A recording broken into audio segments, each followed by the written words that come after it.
সাবেক প্রধানমন্ত্রী শেখ হাসিনার বিরুদ্ধে যে গুম খুনের অভিযোগ রয়েছে, সেরকম দুটি মামলায় তাকে শেখ হাসিনা আইনজীবী নিযুক্ত করা হয়েছে।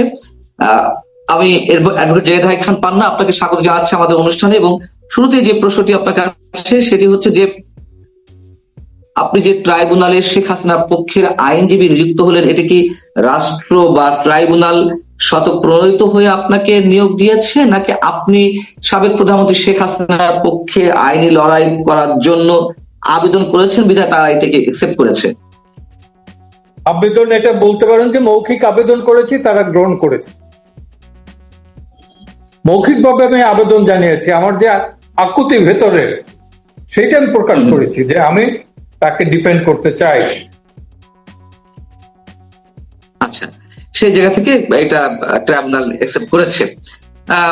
কিন্তু আপনি সারা জীবন মানবাধিকার নিয়ে কথা বলেছেন, মানবাধিকার পক্ষে লড়াই করেছেন, আপনি মানবাধিকার সংগঠন বা আইনি সালিসি সংগঠন, আমি যদি বলি এটা একটা মানবাধিকারের বিষয়। আচ্ছা, শেখ হাসিনা আজকে অসহায়, এখন তো প্রধানমন্ত্রী না, অসহায়। সে অসহায়ের পাশে আমি দাঁড়িয়েছি তার মানবাধিকার রক্ষার জন্য।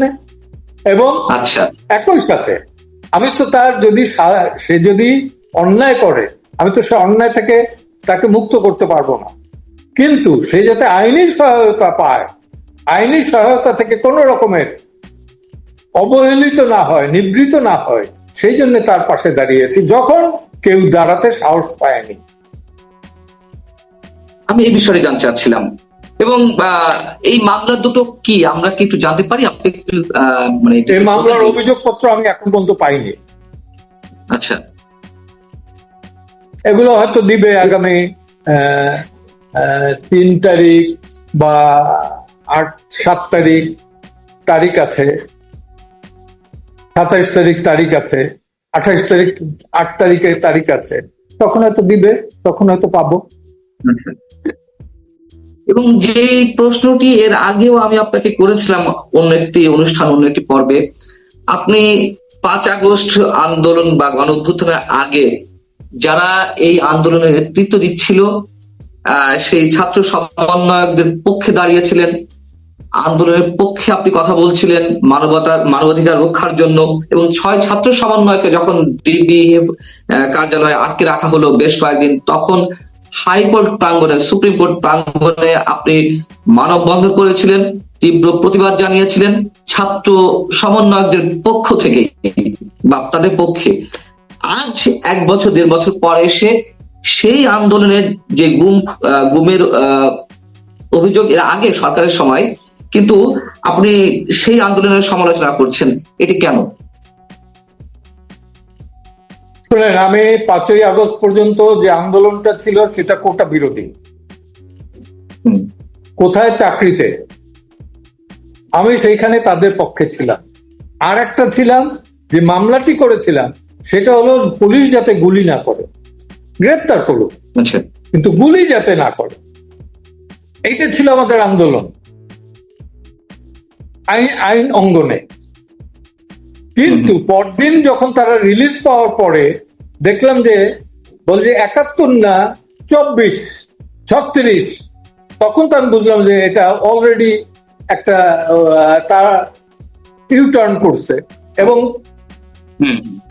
এই খুঁজলে পরে দেখতে পারবেন 5 তারিখ যখন ওয়াকরুজ্জামান উনি যখন বললেন যে নিশ্চিত থাকেন যে আমার উপরে নির্ভর করেন, আমি অলরেডি আমির জামাত ডক্টর শফিকুর রহমান এবং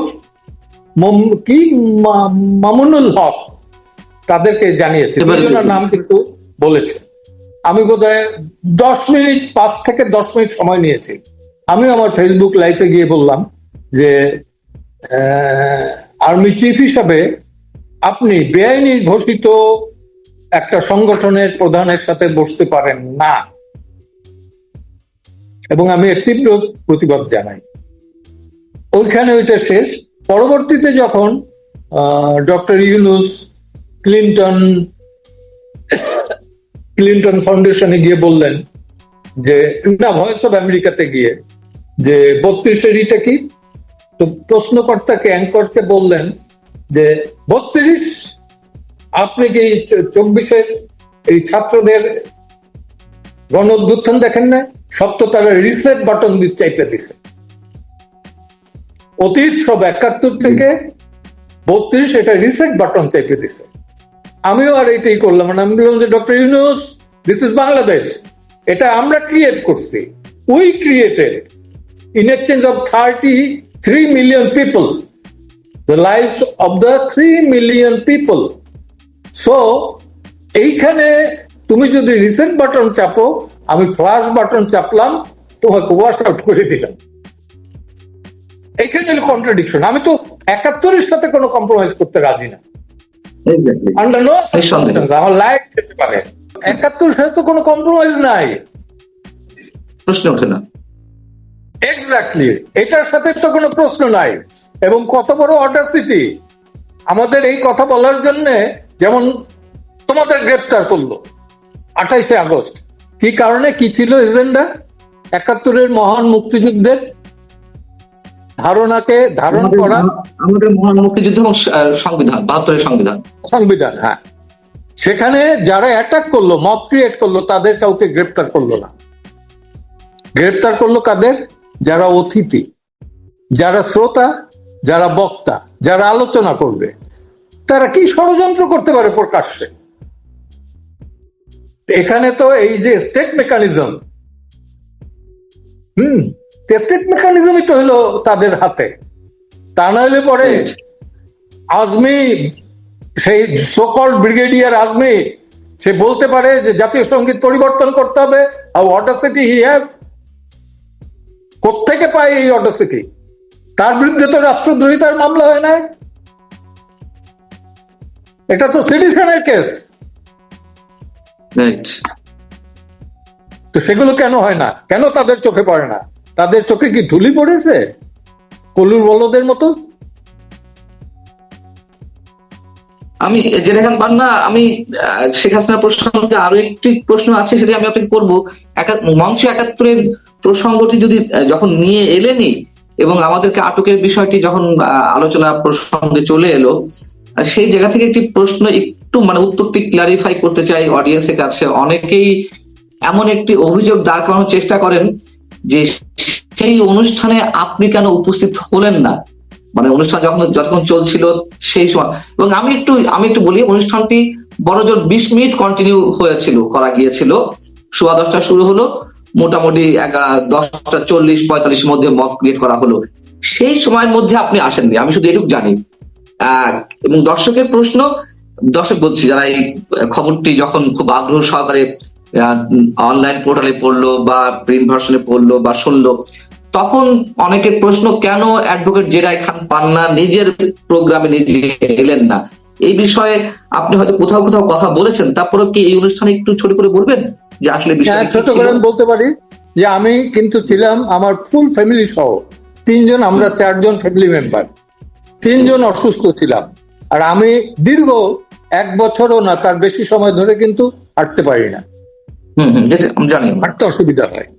এবং এখন আমার একটু করলে পরে সেখানে আমার হুইল চেয়ারে মুভ করতাম। তো সেই ক্ষেত্রেটা এসে আমি সেদিন যেতে যেতে বসুন্ধরার জ্যামে পড়ছি। হসপিটাল থেকে কিন্তু আমি রওনা দিছি, দিয়ে আমি ডিআরইউ ঢাকা রিপোর্টার্স ইউনিটির দরজায় দাঁড়াবার পরই দেখলাম যে আমার গাড়ির পেছনে কারা যেন লাঠি দিয়ে বাড়ি বড়ি দিল এবং আমার পেছনের গ্লাসটাও ভেঙে গেল, ফেটে গেছে। তা আমি একটু রাগ হয়ে গেলাম।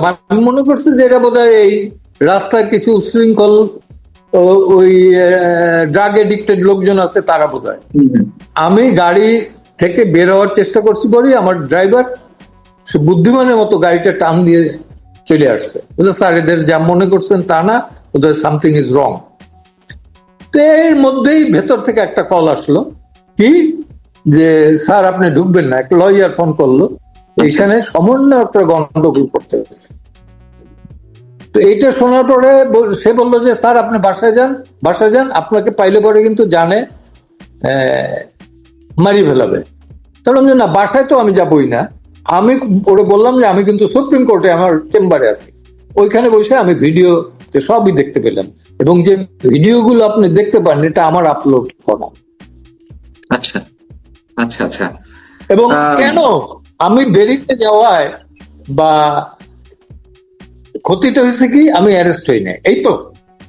আমি তো বাধা দিতে পারতাম না। ইটস আ প্রি প্ল্যান, তাদের অর্গানাইজড।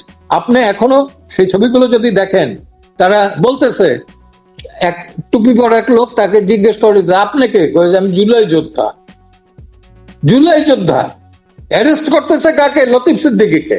অ্যারেস্ট করতেছে কাকে? সব 70 বছর ঊর্ধ্বে যারা মুক্তিযুদ্ধে অংশগ্রহণ করছে তাদের।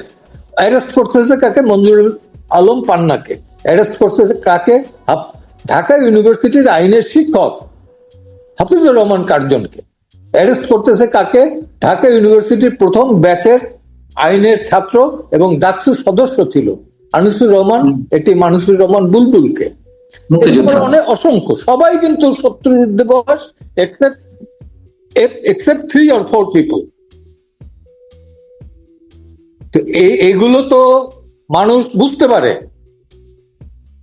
কোর্ট কেন আপনাদের বেল দিচ্ছে? কোর্ট বলছে বুঝলাম, কিন্তু তারা কি সন্ত্রাসটা করছে ডিআরএর ভিতরে? এবং ডিআরএর সম্পাদক বোধহয় একটা স্টেটমেন্টও দিছিলেন। জি। তো সেইটা যখন কোর্ট দেখলো, বলছে এটা ডিআরএর ভিতরে, ঢাকা রিপোর্টার্স ইউনিটির ভিতরে কি সন্ত্রাসটা করবে এরা? সব অ্যাবভ 70। আজকে যখন স্বরাষ্ট্র উপদেষ্টা তিনি বলেন যে 16-17 কি 12 জন না 16 জন আওয়ামীপন্থী বিচারকেরা বেইল দেয়, জামিন দেয়, দেখতেছে এই ব্যবস্থাটা। আমরা ধরি তারা জামিন দেয়, এ তো তারা বলতে পারে না জামিন দেয়, তো আইনের বিষয়ে জামিন পাওয়াটা। হ্যাঁ, আমরা এটা মানুষের তো আটকে রেখা, এই যে অত্যাচার, এটা ওয়ান কাইন্ড অফ অত্যাচার। এই অত্যাচার কিন্তু শেষ, অত্যাচারের জন্যই কিন্তু একটা গভর্নমেন্টের পতন হয়, মানুষের পতন হয়, সাম্রাজ্যের পতন হয় অত্যাচারের কারণে। আমি আর বেশি কিছু বলবো না, অত্যাচারের লিমিট কিন্তু এক্সিড করে যাচ্ছে। আপনি যদি জাজ করেন, এখন কিন্তু আওয়ামী লীগের পপুলারিটি আমার দৃষ্টিতে, আমি বলবো না, কারণ আমি 72 থেকে এখন পর্যন্ত আওয়ামী লীগ করি না, করবো বলেও আমার কোনো নাই, আকাঙ্ক্ষা নাই। কারণ আমি সাম্যবাদে বিশ্বাস করি, সমাজতন্ত্রে বিশ্বাস করি, পৃথিবীতে থাক আর না থাক।